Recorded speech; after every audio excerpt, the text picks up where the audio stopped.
What were we going about? Nazis built the pyramids, the aliens started the Holocaust. It's just...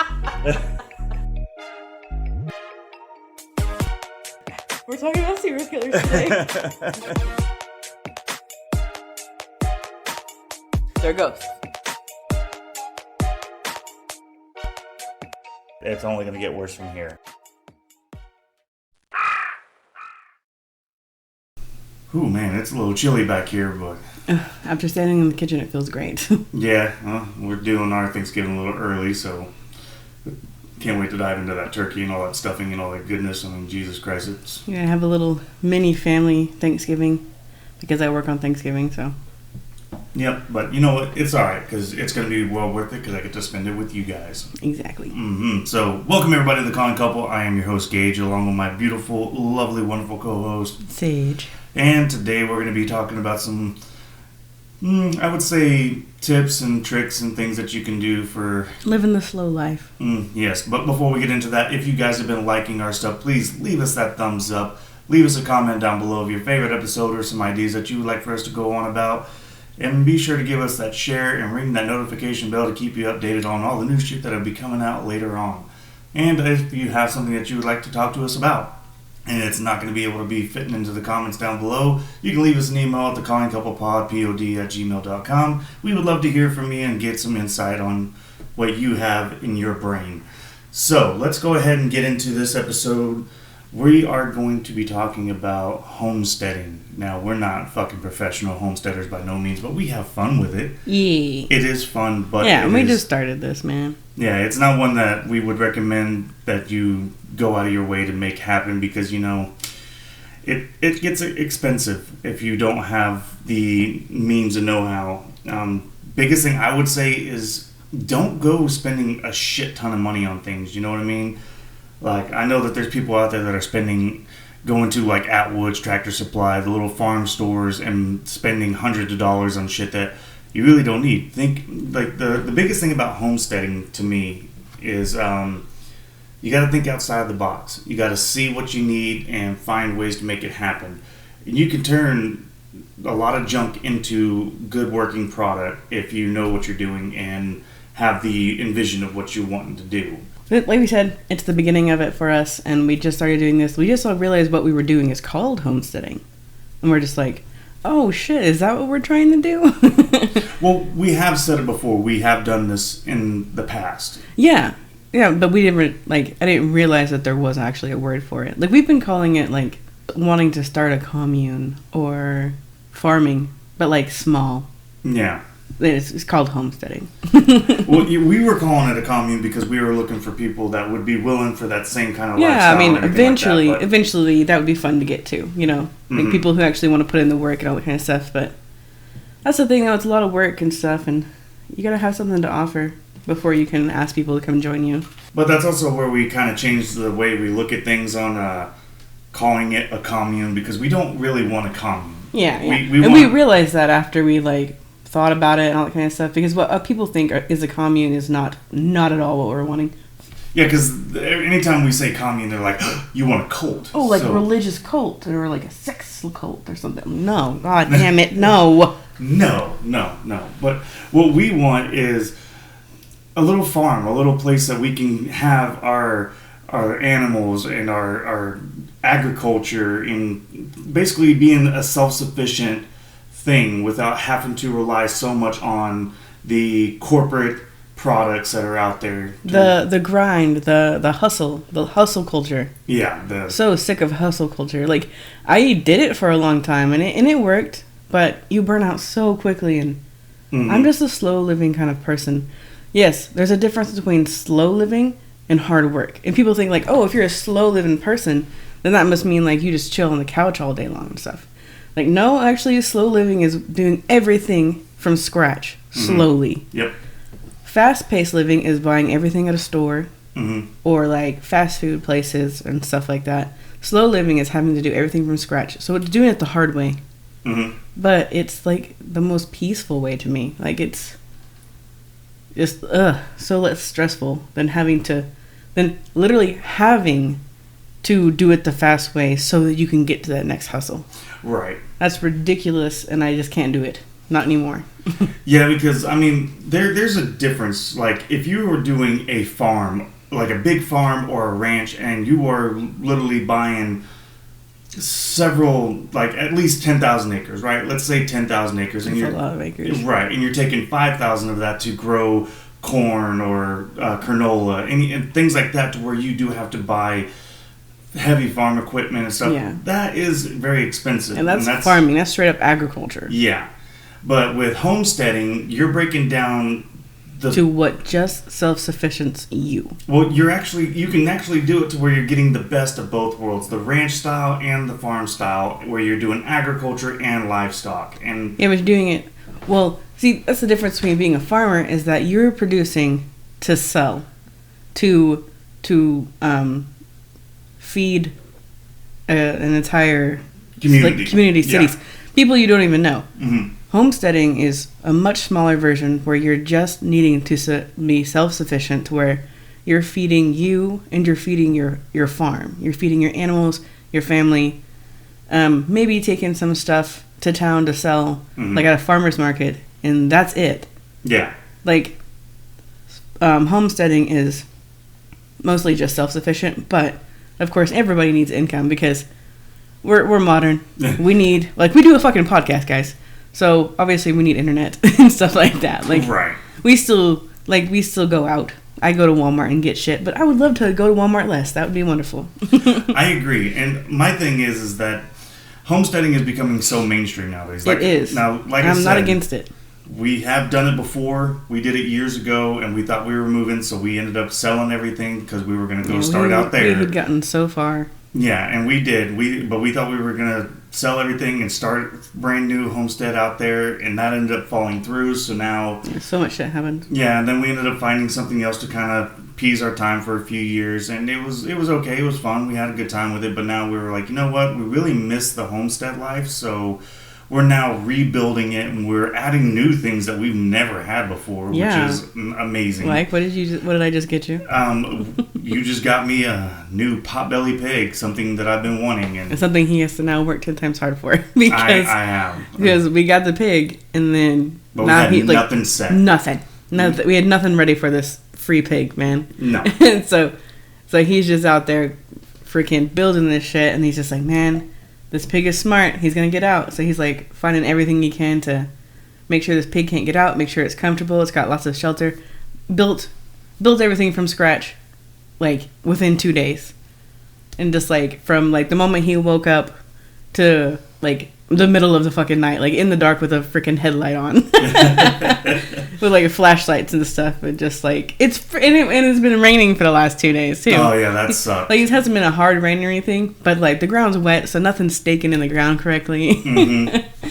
Yeah, everything's so soft that you stake it and it like automatically moves. And so everything we've had to put in the ground, we've had to pull back out and use T-posts instead. But it's okay because you guys don't know this, but I have an unlimited, like, spawning in for T-posts. Oh my god, that is the truth, because we probably have about 1,500 T-posts out here. And they just keep spawning in out of nowhere. I'm just like, where do these fucking T-posts keep coming from? Have we ever had to buy a T-post in our life? Is there just unlimited T-posts around here? Yeah, that's the thing though, is like we maybe have 85 of those T-posts in use on this property right now. And keep finding more. Oh, and like I said, I know a big old pile. Yes, there's a whole ass pile. I know where another pile is. Yes, like, I know where three are leaning up against the wall somewhere. Yep, they're all over the place. But yeah, T-posts are cheap. They are very effective for what you're wanting to do, and it depends on the kind of animals you want to have. Like pigs, goats, I would definitely recommend using hog panel. It's called hog panel. They're not cheap, but they're very effective. Or you can do, like, what we did was we had a bunch of chicken wire and chain link laying Most around. of the shit we use is upcycling and things we've just found around the property. Yeah, things that we found around the property that were still in decent shape to use, and we reused it. And like our old tenants at the trailer house, they had a bunch of hot wire that they laid down for their dogs. Well, they decided, well, I'm just going to crumple it all up into a ball and throw it away when they moved out, and they left it behind. Well, I ended up going down there, pulling it all out, re-straightening it all, and I laid that down yesterday for the pig, and it works. Yeah, it works great. We have a little hot wire so he doesn't dig underneath the fence. I had an old hot box, or what you would call it a hot box, or you would call it a electric fence charger. I had one of those laying around from years and years ago that I wasn't even sure if it still worked anymore, but I hooked it up and it still works. We almost had everything we needed for free. Yep, we ended up having to buy screws for his pen that I had to build because I ended up having the pallets laying around the property. Yeah, we had enough wood. I had to go buy the screws and the battery for the hot fence. We did already have a fence built, but it was for chickens, and so we knew the hog would get out. Yeah, so we ended up getting that taken care of, and he's happier right now. We had a round bell that we had from back when we had cows and goats that was sitting out there, and so I can't believe it hasn't rotted. No, like it's just been so well taken care of. You know, just that the hay was still good. Yep, for bedding at least. I've been pulling it apart for the chickens, and then now the pig, and we've still got a little. We're almost done where we can have goats, but we still got a little bit of tinkering around the property now to finish up so where we can have goats again, because we had 5 pygmy fainting goats. They were fun, like love scaring them. Gardening, on the other hand, will be really like we want to probably get animals settled first, and then maybe do raised gardens later on, because we live right by a creek, so we sit on clay, so nothing really grows here.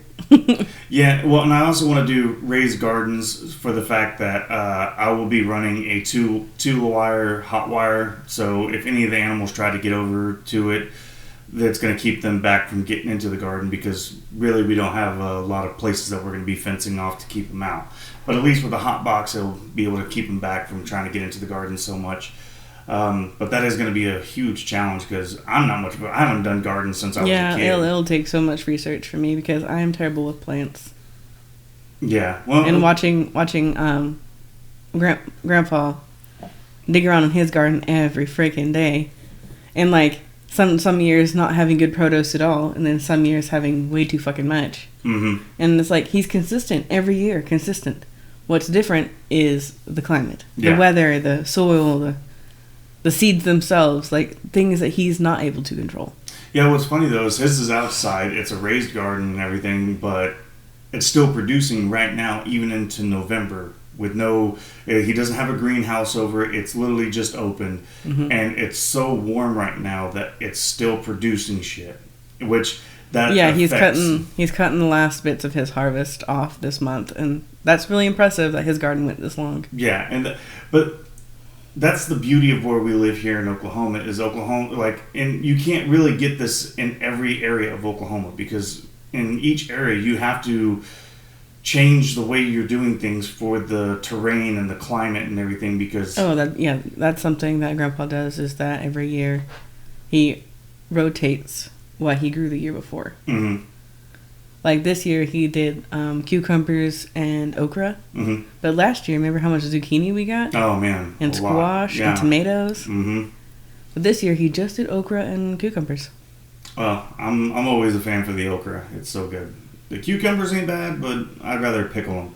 Which that can go into this next part, is that I know that a lot of people that are doing these homesteads are wanting to do pickling and jarring, which is great. What I would definitely want to get into. It is great, especially if you have your own garden, by all means. But you don't have to go out and buy mason jars. You don't have to do any of that.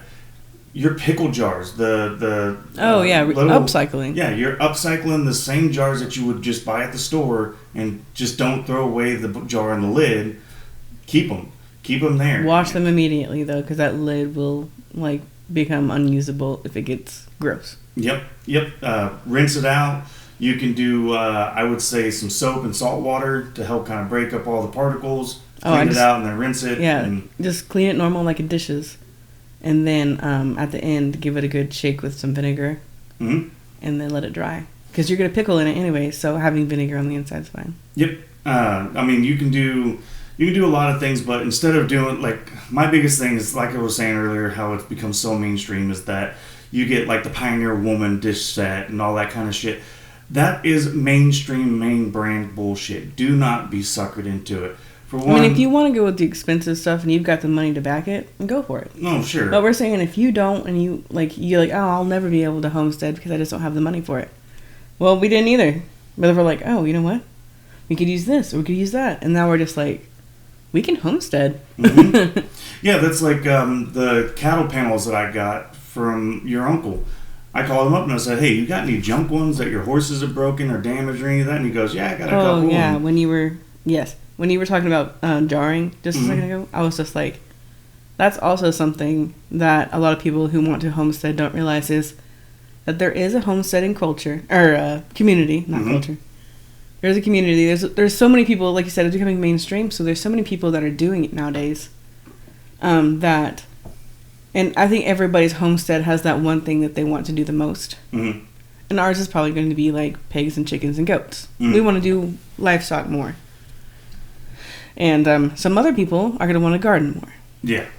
And trade, the barter system, like, hey, I'll give you a few pounds of pork for a few jars of whatever you've been jarring. Right. Or some eggs. I'll trade you some eggs for some of your vegetables from your garden. Yes, the barter system in homesteading is absolutely kind of something almost ideal. A necessity. Yeah, an ideal. Like, it's kind of what everyone's kind of aiming for. Like, you've worked so hard for this all year, and someone's wanting it, but they also have something that you don't have that you want for your homestead. Mm-hmm. Like, honestly, we could even trade a live animal for them. Be like, hey, we'll take all these jars for 5 chickens. Yeah, and that's where if you are getting some animals and they end up breeding and you get some babies out of that, that's a good barter system of like, man, I really need this. Yeah, like, yeah, my goat's pregnant. My goat's pregnant. You want to call the kid? Mm-hmm. Like, I'll let you have the kid if you let me have some pumpkins. Yeah, it would be something that would be almost value equal as the value of what the animal was. That's what I'm saying. The value would be equal. Yeah, because you don't want to sell yourself short to where you're hurting yourself in the end either. Yeah, because like if they don't kill the goat for meat and stuff, and they because what if it's a female? Mm-hmm. They can have more babies, which means now they're producing goats too, which means they're not going to need a goat from you anymore. Yeah. But you're going to need pumpkins next year too. So I'm saying, like, I was just trying to give an example, but that would actually be a terrible. Oh yeah. So because like once you eat the produce, the vegetables and stuff, like they don't reproduce. Yeah. But if you give somebody a living goat, that has the capability of reproducing. But what I was saying is that like your uncle had those cattle panels and everything, and I had hit him up about it, and he was like, yeah, I got a couple that my horses have damaged and all. Like, they're no good for horses or cows anymore, but I was like, well, they may be good for some other stuff, like maybe some smaller animals and shit. And they were perfect for what we were needing. And I was like, how much do you want? He goes, I'm getting some more anyways, you can take them. Yeah. So my thing that I was saying is that you can find things that would be considered junk to somebody else, but you'd be able to turn around and use it for yourself. That is a big part of homesteading. That is a big part. Like, oh, how clever, how upcycling. No, it's actually an essential key to homesteading, is reusing things. Like, don't throw things away. Yeah, like, we were looking up the actual definition of homesteading earlier, and one of the big factors in homesteading is zero wasting. Mm-hmm. Like, everything gets reused. Yep. Like, if you're gardening, you're using your livestock shit. Mm-hmm. Like, that's how don't throw things away it is. Mm-hmm. Yeah, same with, like, if you do gardening, or even if you're eating meals at home, and you got goats, or you got a pig out there, don't throw away your waste. Like, try to do as zero waste as possible. Man. Yeah, throw it into a pot, and go out there and fucking toss it out for them. Let them eat that, because some of that food's going to be very nutritious for them, but that's also that they're garbage cans as well. Like, yeah, of course, yeah. Like, of course, there's always some things that lots of animals can't have. So make sure you look into that before you go and feed them, like a fucking some preservative packed fucking thing from the dollar store. Yeah. The cold is finally here, and so are these sales. Bucking Reels is doing a massive rip-off sale for Black Friday. Everything is going for crazy prices. A Kruger 45 sales for $8.99, and for Black Friday, it's at the low cost of $9.99. Spurman fishing rods was $49.99, now $69 even. Purchase any camo gear at 30% increase and get a box of camo condoms for free. Get down to your local Buck and Reels and clear out our shelves for this Black Friday. Get in before the doors open to get first in line with the $500 admission. We also offer credit and finances for all of our shoppers. No background or credit check needed. And that goes for our guns as well. So hurry the buck up and get to your local store and reel in these deals for Black Friday. Or some spicy foods that they may not be... foods, because some things can't have, like, red chilies, like, stuff like that. They can't digest it, but some things, like chickens and goats, no problem at all with the red chili peppers. Yeah, because some of these animals may get ulcers and stuff. And that's also the thing, too, is if you get into livestock, have you a veterinarian that you go to regularly that can keep up with your demand of what you have. If you're lucky, you'll have one that you can call and come out to you. Just be prepared to spend money on that, though. Yeah, that's where you really want to try to... If you do this, guys, with animals especially, do some research on the animals themselves so you can kind of keep in touch or have the knowledge of what these animals will maintain and need and all that. And something important that we have already been doing is have a local feed store or like utility store that you go to. Mm-hmm. We have an Atwoods right here that has everything we fucking need. Like if we need to buy something, like mm-hmm. if we really haven't been able to find something just laying around or something we can reuse, like Atwoods has it, man. No, not sponsored. Yeah, well, Atwoods, that's because Atwoods is very popular in our area, but they're not all over. But Tractor Supply is mainly Tractor Supply and all that kind of stuff. Or even go to your local co-ops, go to your local feed stores, places like that. Those places are literally built for homesteads, farms, and all that. Not only would that be you supporting local, but it will also help you create those community contacts, yes, like that vital for homesteading. Mm-hmm. You need other farmers, other homesteaders, someone to lean on when you're like, oh shit, you know what? 3 of my goats are sick. One's fixing to die. Like, have you guys been having any problems? Because like maybe you've checked everything. It's not the food. It's not this. It's not that. And then you find out like there's a fucking local influenza going on in your area, and you didn't know because somebody else did. And somebody else did. And they're like, oh yeah, by the way, flyer, FYI, the goats in our area are getting sick. And that also goes on to the fact of like, you can go in there and just be like, man, my goat's been acting really weird. It's been bloated. It's just not acting normal. You may have somebody be like, well, how much sweet feed you feeding it? Well, I'm feeding it this much. Well, that's too much. You need to back off. You need to get it some alfalfa. Get it winged off of that fucking sweet feed for a few weeks, and there you go. It's and you have to be prepared to get nasty as well. Oh yeah, you've got some nice gnarly Lansing stories. I do. Hell, I've had to not only castrate, which castrating's part of it. I think catching animals is the hardest part. Oh, that is the hardest part. But like, I've had to cut cysts. I've had to do quite a bit of shit when it comes to animals, and that's where. If you want to save some money on a vet bill, learn to do it because it's going to help you in the long run. Because sometimes the cysts, 99% of the time, the cysts are where you can actually work on them. Mm-hmm. And they're not internal. They're actually external. You can see them. You can cut them open. But you have to squeeze some kind of fluid over it, keep it from getting infected. So basically you can just take a scalpel, cut it open, let it come out, and trust me, it's gonna fucking stink no matter what. Mm-hmm. It will smell. And you may throw up. But make sure that the animal is secured, whether you can hog tie them, put them in a chute, whatever you want to do.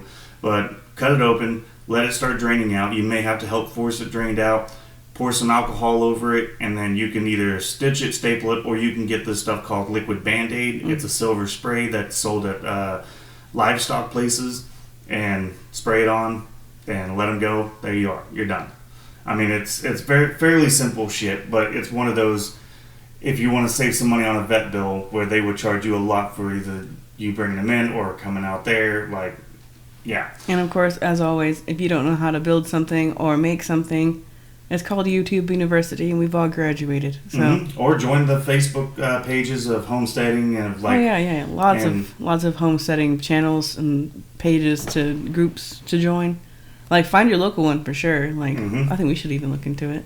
We just know enough people. We just know enough people in person that we haven't really been needing to go to the internet for it. Yeah. Well, and I also am on some of those pages. Some of our friends have made me join those pages. Love it. So, but yeah, honestly, it is fairly cheap if you are willing, like, to spend a little bit of money. If you're just starting out and you have absolutely nothing, biggest thing is if you live in a city, don't do animals because you don't have the space for it. Plus, city ordinances and laws. Oh yeah, there's so much. There's so much you cannot have in the city. It would even be pushing it to have some chickens in some areas because you can't. You can't have them in city limits. You can't. In our city, you can. You can only have up to 5. After that, it becomes too much of a nuisance. But don't rat our neighbors out. Well, that's where you would have to have. You would also have to have the right housing for them, shit like that. They have to be cleaned out all the time. Like, there's a lot of things that you have to go through, and those laws will tell you exactly what you can and cannot do. But if you are wanting to move out into a country setting and really try, don't think you have to buy so much acreage. Like, I gotta have 100 acres to do this. No, you really don't. You really don't for homesteading. Like, you just have to know how to use every square foot you have. Yes. Properly. Mm-hmm. Yeah, utilize what you have. If you come across a 3-acre place, a 3-acre place will do quite a bit. I mean, like, don't sell yourself short. 3 acres could do quite a bit compared to 10 acres. Like, 10 acres sure would be fucking great, but that's a lot more work you got to put in. That's a lot more money you're having to invest, and you're going to have to hope that you can get everything built within time to have what you want to have. So, like, I would say start out small, and if you can grow it, great. If you want to buy 10 acres and that's as big as you want to go, start off small and work your way out to the full 10. And another huge thing about getting started is that you have to remember this is a slow lifestyle. This is a slow-paced lifestyle. If you're trying to get in a hurry about anything, this isn't for you. And yes, we've struggled with that. We've wanted to get in a hurry because we're excited. So we want to get into a hurry. We want to get everything started so quickly. But, like, even we've had to tell ourselves, like, okay, so we can't get this or that started until spring. And here it is November. And that's a long wait for us. Yeah. But we're just like, we can do it. You know? Like, it gives us time to get everything built. If it wasn't for the potbelly, we wouldn't, like, the last few days, I wouldn't have been rushing my ass off. I'd actually been slowly, gradually building up of, like, okay, this is what I need, this is what I need to do. But sometimes it's a good push. Sometimes it's a good push to get things going again for you, and I think it was. I think getting the pig really motivated you again. Oh, it did. It really did. I am absolutely worn out because it was nonstop. But I have not seen you stop smiling for 2 straight days. For 2 days, you have just been smiling your ass off. Yeah, I've actually enjoyed the shit out of going outside. I mean, yes, you've been in pain. Yeah, my wreck, but it's been worth it. I mean, I got a lot of my to-dos done plus some, and it's been pretty good. I can't believe I woke up to go to work and you were already outside. Yeah. I mean, I'm like, it is 5 a.m. It is still dark outside. And I look outside and you're just out there with a freaking flashlight. Like, I can do this. Yeah. Well, that's the thing is I was taking my time to map out what needed to be done, what I can do, and also going around the property and seeing what I can reuse and try to go on from there. My thing is that we've done that so many times. We've looked over and over and over this property. But yet, every time we sweep the property, we find something again.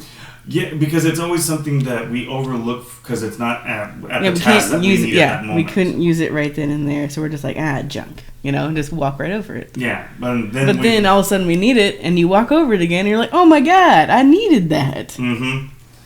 But no, it's definitely something that don't rush yourself. Like I said, don't be like, oh man, I gotta go buy these goats right now because I always wanted goats. Hey, take the time to do some research. There are different species of goats. You want to know which ones you're getting. I would say we are like that, but no, I'm not. You are like that. Oh, yes, I am. You are like on so many goat forums. I am. And You're like, I want this damn goat. I'm like, babe, we said we wouldn't start the goats until spring. And here's the beauty of it, guys. There are people out there who don't want them, that have too many, or Okay, yes. they're wanting to sell out, and they will get rid of them for free. Rid of them. Okay, that's exactly why I said homesteading becoming mainstream is okay for me, because it means how many people are out there failing right now. Mm-hmm. And just getting rid of or selling their shit for like way dirt cheap, because they just want to be done with it. They want to get back to the grind, you know? They want their city life back. They want that instant gratification back, you know? Yeah, honestly, if you had $1,500 in your pocket right now and you got on some of them forums, you can turn around and have a big ass homestead stuff set up for you. You would have everything you needed. But yes, I know we're saying like you could be able to buy everything you needed to build yourself. Mm-hmm. Okay, you're not buying a prefabricated homestead here. Yeah, no. You have to go, and you have to be able to go pick things up. Mm-hmm. Having the correct kind of vehicle is kind of important too. Yes, you can do SUVs. I've seen people do it. Yes, I've seen plenty of homestead people do it out of a minivan. I've seen someone do it out of a minivan. Yeah, but you don't have to go out and buy a brand new fucking vehicle for all this shit. Like, yeah, don't do that for a homestead, because you're ruining that thing already. Like, it's gonna be covered in mud. Don't get something pretty, guys. Yeah, definitely don't. You don't want to do that, because you're going to be covered in shit and mud. Yeah, like one of your goats got sick and it's fucking snowing outside. You're going to have to put it inside the vehicle, because you can't put it in the back of the brand new, beautiful luxury truck, because it's going to freeze to death in the back of the truck because it's already sick. Mm-hmm. So you got to put it in the cabin, which means not the cabin's ruined, the goat shit everywhere because it's sick. Yeah. So yeah, horror stories galore. And if you're going to do small livestock like what we're doing, the biggest thing is, like, if you do have a truck, cool, great. Get one that you can fit your whole family in if you can. Like, I've got an extended cab. It's perfect for us. Yeah, it's a great size. But like, my next big thing that I would like to get is just a single horse trailer. I don't need a big extravagant horse trailer. I just need a single horse, because it can load up my pig and all the goats that I would want. It would literally load up all the animals that I'm looking at. I think we're going to start out with like 3 or 4 and then see where it goes from there. Yes. But that's what I'm saying is, like, that's the perfect size for me, and I could probably find one for maybe $900, you know, shit like that. I mean, it's, you know, completely covered in rust, but it works, it rolls. It would. It works, it rolls, it will do the job that needs to be done. I'm not going crazy on buying a brand new truck and brand new this. Also, you don't need it. We like looking around when we drive around, because you will always find the most random things abandoned on people's properties. Yes. Or set up by the curb. Yes. Trying to find the person who owns that bit of property is definitely fucking hard. But if you're local like us, you can kind of figure that out really quick. Oh, biggest thing. Guys, if you see dressers out there, if you don't want the whole fucking dresser, great. Grab those drawers, man. Yeah, snag all the fucking drawers, because guess what? Those are nesting boxes. Oh, the chicken boxes. If they're big enough, put a divider in the middle of them. Holy shit, now you got 2 boxes for them. Like, and if it's a big old drawer, it can be turkey boxes, duck boxes. Mm-hmm. Yep, and you want that. Like, it's not that hard. Don't be suckered into all the little shit. I mean, it's really not that hard to do it. It's just how much work you're willing to put in it for yourself. It is not for everybody else. Yes, it really isn't. This isn't for everybody. Oh, you mean like, okay, you're not doing it for everybody else. You're doing it for you. Yes, that's something to remember when you're doing this work, is that you are doing this for you. Mm-hmm. This isn't for someone else. So you have to be willing to do that. Because I know a lot of people are kind of like, it's hard to do things like that when there's no accountability, when you're not doing it for someone else, you know? Yeah. The attaboy is for you and you alone. Yes. And that is the hard part. There's no one slapping your back telling you you're doing a good job. You have to remember that you're doing this for you, so you got to tell yourself that. Mm-hmm. No one's going to be like, man, you're doing such a fucking good job. Well, of course, unless you're married like us, because, like, I'm his cheerleader, he's my cheerleader.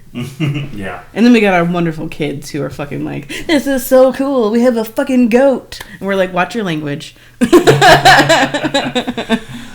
yeah, it's really all about you doing this for yourself, you putting in that hard work, for you to be self-gratified of what you have accomplished and what you are capable of doing. And every day is a new fucking challenge when it comes to this shit. It's never... Like, the days that you get to sit back and relax and watch TV all day long, that's because you put in so much fucking hard work that you're able to enjoy that shit. And, like, if you are out there doing this, what we're talking about, attaboy, man. I'm proud of you. Oh, for real. I will be your cheerleader. I'm proud of you because we know how much work it is. Yeah. So I am right there with you, and you're doing a great job, man. And the biggest thing to this starting out, guys, honestly, is prioritize and envisionize. Don't get ahead of yourself. Don't bite off more than you can chew. Remember, do a little bit at a time. Because, like, a lot of this, some of you have never done before. Mm-hmm. And if you have, then you have a little experience diving into this. If you've never done this before, don't go get 50 chickens. Yep. Like, don't start big. Like, I know you're like, you want that gratification, you know? But if you don't know what you're getting into yet, then just wait. Because, like, you're like, okay, I got this fenced in area, perfect for 50 chickens. And then they get spooked, and half of them fly out of there. And you're like, well, chickens can't fly. No, they can jump like a motherfucker, though, with those wings. Mm-hmm. And the thing... They will get over any fence. Something that I have seen before is people go and get chickens, and then they buy 3 to 4 roosters. You do not need that many roosters. You need one rooster. Yeah, those roosters will kill each other, guys. They will kill each other. It's called cockfighting for a reason. They will also kill the chickens for dominance and territory. Like, yes, that is another thing I did not even know being a homesteader, is that roosters will pick out the girls they like and then freaking destroy the girls they don't. Mm-hmm. So you just want one rooster that is basically raised from a chick up with them. You almost want, either they get raised with him, which sometimes you don't want to do because it might be their brother. Well, you want to buy him from you want to purchase the rooster separate from the chickens. Where get them at the same age or get him a little younger than them. Mm-hmm. That way, like, they're already the ones in charge. Like, yes, he's going to be when he's fully grown, but he's going to grow up with a little respect for them already. Yeah. But don't buy an abundance of roosters because that is going to cause a headache for you. And roosters are more expensive than the fucking chickens. So just don't do that because you're going to be wasting money when you find multiple dead ones. In your areas, know your local predators. Oh my god, animals. Yes. We fucked that up already. We've known that we've had these forever. We knew they were here, but we just didn't realize that they were actually going to be that big of a fucking problem. Yeah. So now we've got to re-secure our fucking chicken coop, our chicken pen area. Yeah, we lost 2. Yeah, we've lost 2 because of a hawk, but it's okay. We're taking countermeasures and stuff and making sure that we can take care of them from now on. But, you know, that's the price of having a homestead is every day is a new challenge, and the money that you're putting in, you may not see again. You may lose some money. You may be like, fuck. We were so worried about the coyotes, and our property has like 5 different types of fence going on. Mm-hmm. So like we knew they could get in our yard, but they'd have to go through a few fences to get there. Yeah.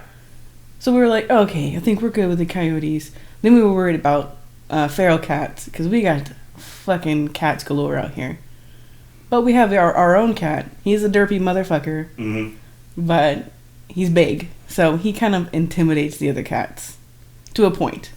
to a point. So like we take countermeasures with the fencing, with the type of chicken fencing we have, but I don't think we've had a problem at all with the wild cats. No. I really thought we would. I thought they would be the biggest problem, but it's fucking hawks. Yeah, the hawks were the biggest one. I couldn't believe the hawks were the problem. Man, we love them. We love hawks too. Yeah. God damn it. Stupid, beautiful bitches. Yeah, and people say, oh, you can put up an owl, but hawks are pretty fucking smart. They'll figure out that it's fake. It's not really going to do anything to them, so they'll move in. So the biggest thing that you can do is get netting. Put netting over to cover your area, and that's going to help deter them from getting in there, because once they get close, they're going to back smooth the fuck off because they can't get in it. So netting would be the best defense instead of trying to do all the little tips and tricks of getting rid of hawks. It's not and the netting works in a few different ways too, because not only does it keep the hawk out, but it keeps them from getting spooked and jumping over the fence when they're fully grown. Yes. But honestly, guys, I'm going to say that if you're going to do this, go all out, take your time, and just really plan ahead of what you envision your homestead to be. Yeah, like do that bubble board, man. Like fucking do that vision board. Mm-hmm. Like look everything up. Get like it is that hobby that you crave and desire. Like make sure like I want it so bad that the algorithm won't quit showing you homesteading videos. Yeah. That's how deep I want you in this before you even set foot in there. You know? I want it to be the only thing you're thinking about. I wanted you to do it so much that you're having dreams about it. You're like, man, I pickled something in my sleep last night. I know how to do it now. But I mean, that's the big thing is when you get a game plan and you have some ideas of what you want to do, and you make the big game plan too. Go all out in it. But just know that when you start, you're going to have to take small bites of that because you're building a whole fucking pie. But you got to take one bite at a time. You can't just put the whole pie in your mouth. Yeah. And that's what I was going to say is just when you just drive your first T-post is when you're going to see... when you break ground. Yeah, is when you're really going to be like, okay, here we go. Now, don't get me wrong. You could always change how your layout is. Oh, yeah, of course. We've had to do that 3 times already. Yeah, if it needs to be changed because it wasn't where it needed to be, it's okay. You can start right over and you'll be just fine. So yeah, we're going into this with experience. So I can't say like we're doing it from scratch too. Because not only do we have experience with it in the past, we've also had a lot of stuff on our property. Mm-hmm. So we are aware that a lot of you are starting from scratch. Just don't forget to ask people if they have extra stuff. Yep. Anybody need some T-posts? No, those are mine. I'm keeping them. Okay. I will find uses for them. But no, don't be afraid to go and, like, if you see somebody, be like, hey man, what are you doing with that? Okay, would you be willing to get rid of it? Even if you have to kick a few bucks or so, fucking do that. Then you're getting something that you could use. Yeah, you can use it, and it's not brand new, so you're not paying arm and a leg for it. Mm-hmm. So I'm honestly happy with the way this one turned out. I'm good with it. I think we've kind of gone over a lot of the stuff without being so repetitive or annoying to those future homesteaders. And if you're, like I said, homesteader out there, good for you. Keep it up. Fucking keep if you're already out there doing it, you've been doing it for a long time, man. I am just. Or if you're willing to just say you can't do it no more, you're throwing your hands up. Hey, by all means, leave me a comment down below of all the free shit you're willing to give away. I will take it. I don't give a fuck. Or we can kick a few dollars. Literally just $1 or $2. Yeah. We'd be broke ass. I will rain some change down for you. I will rain some change. There you go. We'll rain some change for you. So, other than that, guys, if you guys are homesteading and you got some tricks and tips that you've learned over the years, leave us a comment down below. We'd love to I'd love to hear some other ones. Yeah, love to hear it. And if you guys are wanting to start a homestead, hey, leave us a comment down below what you plan on doing. What's your plan? What do you want to do the most? Ooh, that would be so fun. Yes, definitely do that, because that's something I would love to, like leave me a video of an audio or something of you talking about what you're wanting to do, and then we can talk about it again on another, like, part 2 homesteading video or something. Mm-hmm. That would be fun. Yeah. So, other than that, guys, thank you so much for joining in. Hopefully you learned some information that you didn't know before, and have a great time. Enjoy Thanksgiving, and we will see you on the next video. Kika.